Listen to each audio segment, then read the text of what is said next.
ሰላም ጤና ይስጥልኝ ውድና የተከበራችሁ የቻናሌ ተከታታዮች፣ ዛሬም እንደተለመደው ጠቃሚ በሆነ የህግ ምክር መጥቻለሁ።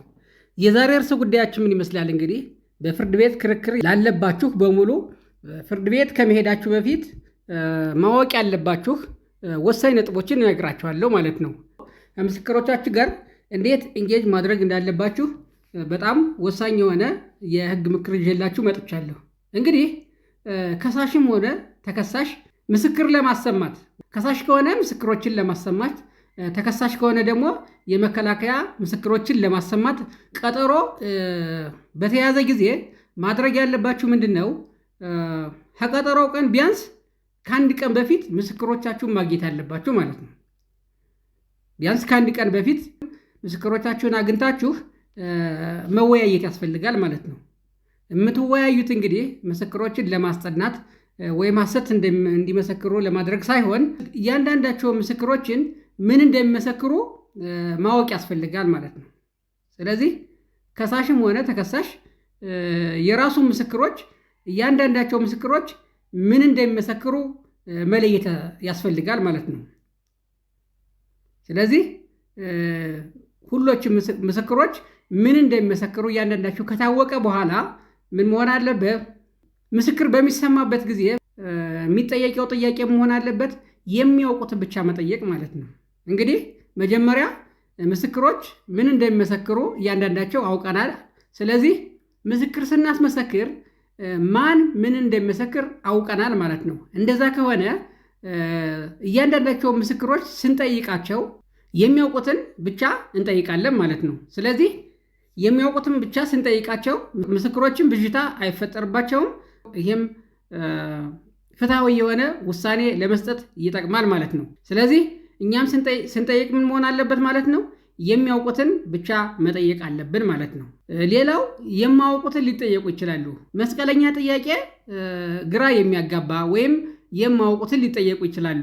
እንደዚህ በሆነ ጊዜ የማያውቁት ከሆነ አናውቅም ብለው መመለስ አለባቸው እንጂ ግዴታ የመመለስ ግዴታ የሌለባቸው መሆኑን ማስገንዘብ ያስፈልጋል ማለት ነው።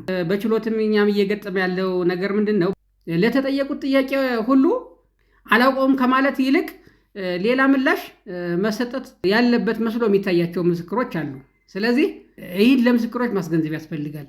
የማያውቁት ከሆነ በቃ አያውቁትም፣ የማያውቁት ከሆነ አናውቀውም በማለት ምላሽ እንዲሰጡ መነጋገር ያስፈልጋል ማለት ነው።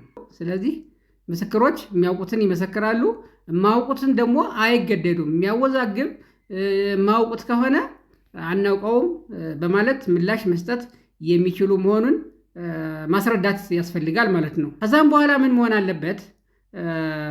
ምስክሮቻችን ስናሰማ በትክክል የሚመሰክሩልንን መጀመሪያ ማስቀደም አለብን ማለት ነው። ፍርድ ቤቱ የትኛው ምስክር ይግባ ሊል ይችላል። እንደዚህ ከሆነ እኛ መጀመሪያ በትክክል የሚመሰክሩልንን መጀመሪያ እንዲመሰክሩልን ማድረግ ያስፈልገናል ማለት ነው። ክሳችን ስናስገባም ወይም ተከሳሽ ከሆነ መልሳችን ስናስገባም ምን ማድረግ አለብን? በጥሩ ሁኔታ የሚመሰክሩትን በመጀመሪያ ላይ ማስቀመጥ አለብን፣ ተራ ቁጥሩ ላይ ማለት ነው። ከተራ ቁጥሩ ላይ እንኳን መጀመሪያ ክሳችን ላይ ወይም መልሳችን ላይ እንኳን በጥሩ ሁኔታ የሚመሰክሩትን መጀመሪያ ባናስቀምጥም እንኳን ፍርድ ቤቱን እከሌ የተባለው ምስክር መጀመሪያ ይመስክርልኝ፣ ቀጥሎ እከሌ የተባለው እያልነ ብናሳስብ ፍርድ ቤቱ እየፈለግነው ምስክር እንድናሰማ ያደርጋል ማለት ነው። እንደዚህ በሆነ ጊዜ በትክክል የማይመሰክርልን ወይም ደግሞ አስጠቂ ምስክር ካለ መተው እንችላለን ማለት ነው። እንግዲህ በችሎት የሚገጥመን ምንድን ነው? ዘርዝረን ያቀረብናቸው ምስክሮች ሁሉ ግዴታ መሰማት ያለ ይመስለናል ማለት ነው። ይሄ ልክ አይደለም። ምስክር እያሰማን በምናሰማበት ጊዜ ወይም ደግሞ ሪሄርስ ስናረጋቸው ወይም ደግሞ ምንድን ነው የምታውቁ ብለን ስንጠይቃቸው መጀመሪያ የማያውቁ ከሆነ የሚያስጠቁነ ከሆነ ምን ማድረግ እንችላለን? በተሰሙት ብቻ ይበቃኛል ብሎ ፍርድ ቤቱን በማሳሰብ ምስክር መቀነስ ይቻላል ማለት ነው። ስለዚህ የሚያስጠቁነ ከሆነ ወይም በትክክል ጉዳዩን የማውቁት ከሆነ ይህን ምስክር መቀነስ እንችላለን ማለት ነው። ሌላውም ማወቅ ያለባችሁ ነገር ብዬ ያሰብኩት ምንድን ነው? በህግ ዙሪያ የሚሰሩ ቪዲዮዎችን ልክ አሁን እንደምሰራው ማለት ነው የምታዩ ሰዎች ምን ማድረግ አለባችሁ?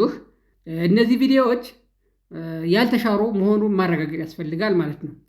እንግዲህ ህግ በህግ ይሻራል፣ አዋጆች በአዋጅ ይሻራሉ፣ ደንቦችም ይሻራሉ።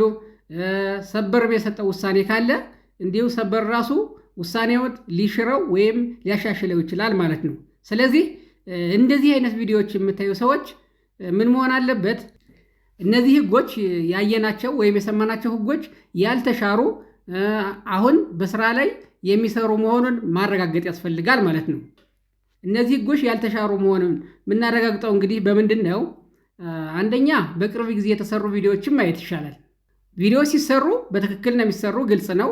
ምክንያቱም አንድ የህግ ባለሙያ የህግ ቪዲዮዎችን ሲሰራ ትክክለኛና ስራ ላይ ያሉትን እንደሚሰራ ግልጽ ነው። ነገር ግን ይህ ቪዲዮ ከተሰራ በኋላ ከ5 ከ6 ዓመት ወይም ከ10 ዓመት በኋላ ሊሆን ይችላል። ቪዲዮ በሚሰራበት ጊዜ ያልተሻሩና ትክክል ህጎች ቢሆኑም እንኳን ከጊዜ በኋላ ሊሻሩ ይችላሉ። ስለዚህ በተቻለ መጠን የቅርብ ጊዜ ቪዲዮዎችን ማየት ይመከራል ማለት ነው። ሌላው ቪዲዮዎችን ካየነ በኋላ እነዚህ ቪዲዮዎች በትክክል አሁን ስራ ላይ መኖራቸው ወይም ደግሞ ያልተሻሩ ወይም ያልተሻሻሉ መሆናቸውን በአካል የህግ ባለሙያዎችን በአካል ቀርቦ በማናገር ማረጋገጥ ያስፈልጋል ማለት ነው። እንግዲህ እንደነገርኳችሁ ህጎች በህግ ይሻራሉ። ስለዚህ ስህተት እንዳይገጥመን ምን መሆን አለበት?